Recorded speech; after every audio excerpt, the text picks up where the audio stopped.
Hello everyone, welcome to today's session on network growth and evolution. This is the part of our course Marketing and Social Media Web Analytics. I am T. Shiva, Assistant Professor from Department of Computer Science and Business Systems in Thiaraja College of Engineering. In this lecture, we will explore how networks grow, how social platforms evolve, and how connections form based on influence, relevance, and geography. This is the progress of the course. In the last video we have seen about the preferential attachment, the rich get richer effect. Today we are going to explore about the network growth and evolution. Here's the outline of what we will cover today. How networks grow over time, maturity stages of social platform, edge formation rules, network evolution concepts, small world, scale-free network, network resilience and breakdown, problem solving and quizzes. So these are the contents we are going to see in this particular video. Let's begin with the fundamentals. What is network growth? A network grows when new node and new connections are added. Social networks, biological system and technological platforms all follow growth patterns. The interesting part is each network grows depending on different rules, sometimes based on influence, sometimes based on similarity, and sometimes based on geography. How social platform mature? Social platform don't become huge overnight. Their growth follows predictable mature stages. First they bring in users, then they expand rapidly, then they stabilize, and finally they focus on monetization. Let's see the three stages one by one. Stage 1, early adoption. In early phase, platforms have very small user bases. Connections grow mainly based on geography. Friends, neighbors and classmates are called geography. Since there are fewer users, clustering is weak and communities are not well structured. Stage 2, viral growth. In the next phase, platforms experience explosive growth. Communities begin forming organically. Influencers start emerging because some users gain more visibility and followers. This phase shapes the early structure of the network. Stage 3, platform maturity. At maturity, the user base stabilizes. We see stronger clustering and dense communities. Algorithms begin to play a major role. What you see, whom you connect with, and what content become viral. Stage 4, monetization era. This is where social networks shift towards revenue generation. Ads, premium service, subscriptions, sponsor content all come into play. Algorithms optimize based on revenue goals and engagement driven connections increase. Drivers of maturity. There are three major drivers influencing how platforms evolve. First one is user engagement, then policies and technology. User engagements, how often user interacts. Policy is privacy, safety and content rules. Technology denotes representation engine, mobile devices, AI. Together they determine how fast and how well platform grows. Edge formation rules. Edges or connections form based on three major principles. One is influence and relevance and geography. Let's understand each one by one. First one is influence based edge formation.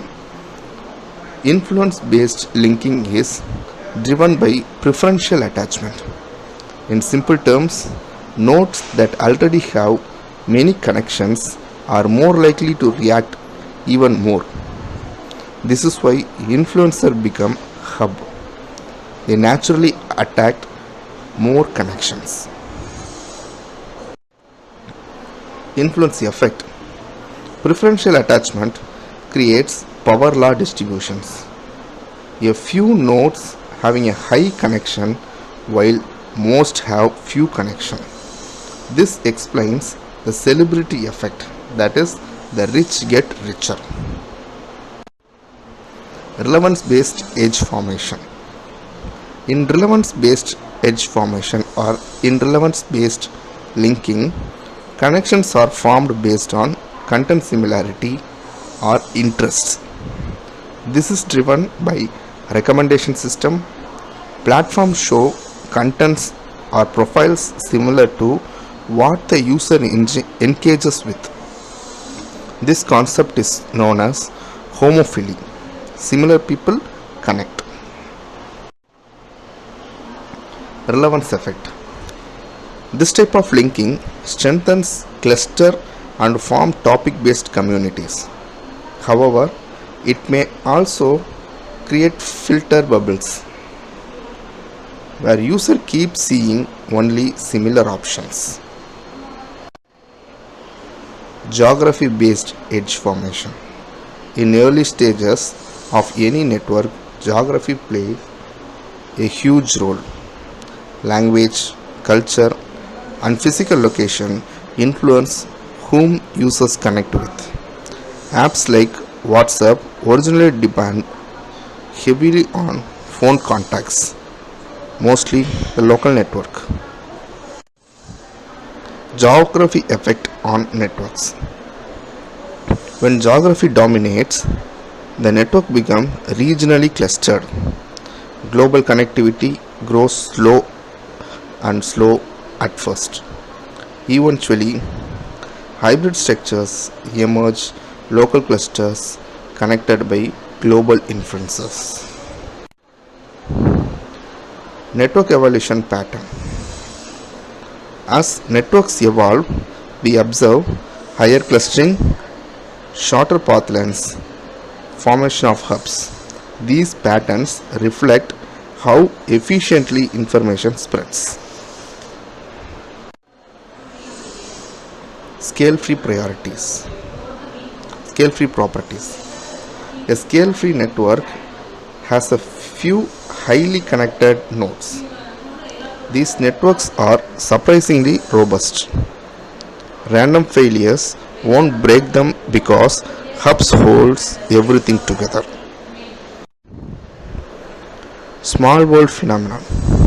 This phenomenon shows that despite millions of nodes, the average path length become user is small, like 6 degree of separation.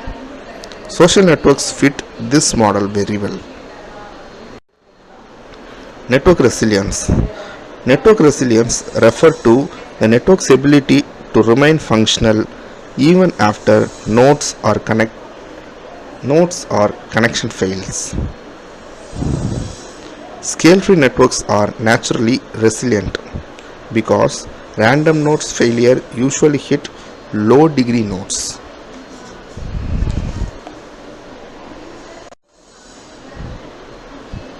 Next, let's see about the factors that increase resilience. A network becomes more resilient when it has multiple hubs, strong community structures, high clustering. These features ensure the information keeps following even if some nodes are removed. Network breakdown. Networks can break down due to targeted attacks, especially on hubs. If a central node is removed, the network can fragment into isolated parts, causing a collapse.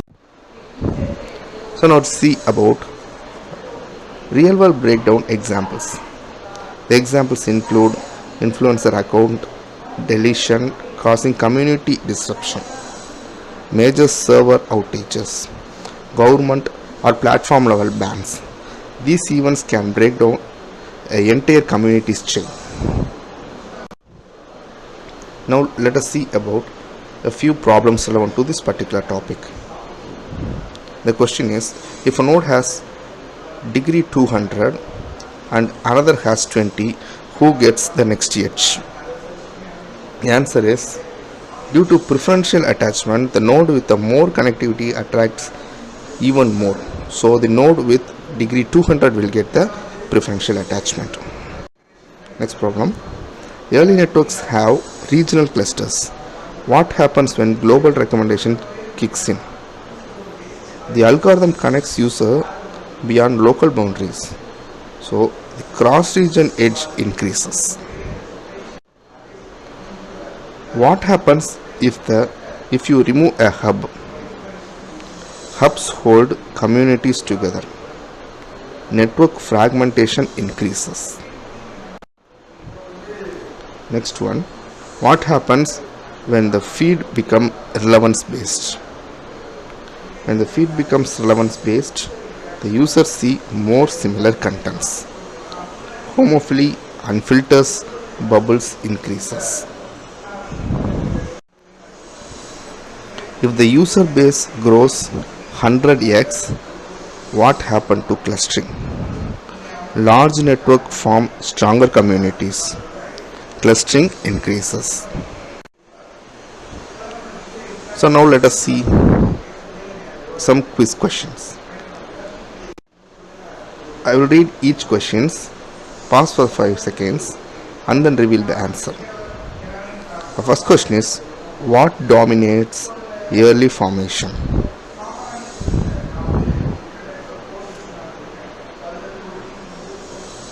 The answer is geography.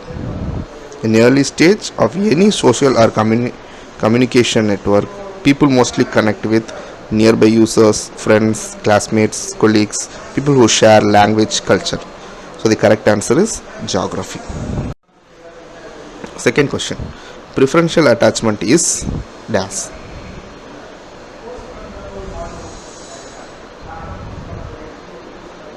The answer is degree based. Nodes with higher degree are more likely to receive new connections. This is the principle behind rich get richer effect in a network growth. Next question. Scale-free networks resist what?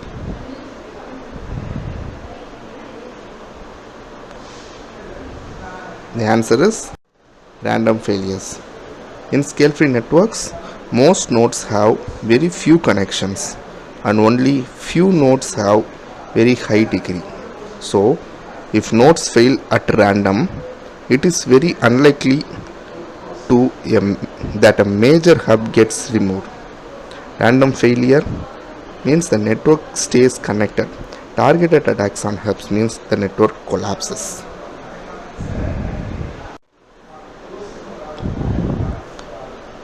Relevancing linking increases when dash.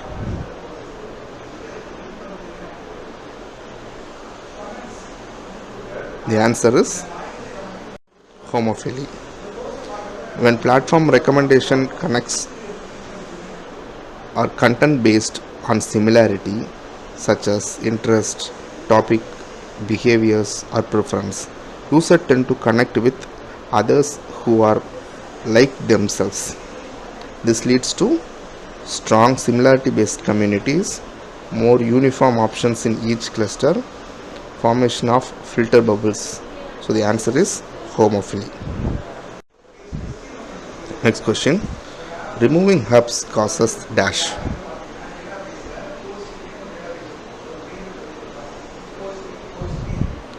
The answer is breakdown. In scale-free network, hubs act like central connectors that hold different communities together.